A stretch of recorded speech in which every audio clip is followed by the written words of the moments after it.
A major flood mitigation project has been completed in Midland County. The Road and Bridge Department finished the job along South County Road 1232, also known as Antelope Trail.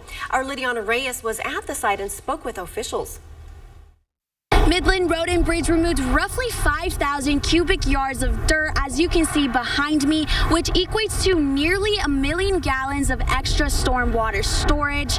We're told the goal of this project is to remove water from the road and keep drivers safe when an event of heavy rain. A month and a half ago, we had record rainfall, and we had a lot of rain that accumulated down here, a lot of stormwater runoff. Staying on top of the road, closed the road for 5 days. So once the water dried up, we had to get out here and create some ponds for the water to run off and store in hopes to keep it off the roadway, to keep the roadway open up. The department used their Road and Bridge Fund to do the project to make sure the busy road will always remain open in the growing area. There's a lot of business development. This is a highly traveled road out here, and we need to keep this thing open for the community. With the 5,000 cubic yards of dirt that crews removed, they ended up spreading it along the road for a future project. This past court, it was approved for a project to understand where the issues with the drainage here, to redesign the road to get it elevated up out of any stormwater runoff that could happen in the future. This week, it was approved for the department to expand on the roads here from a 2-lane to a 3-lane. The 3rd lane will be a continuous turn lane to help with traffic.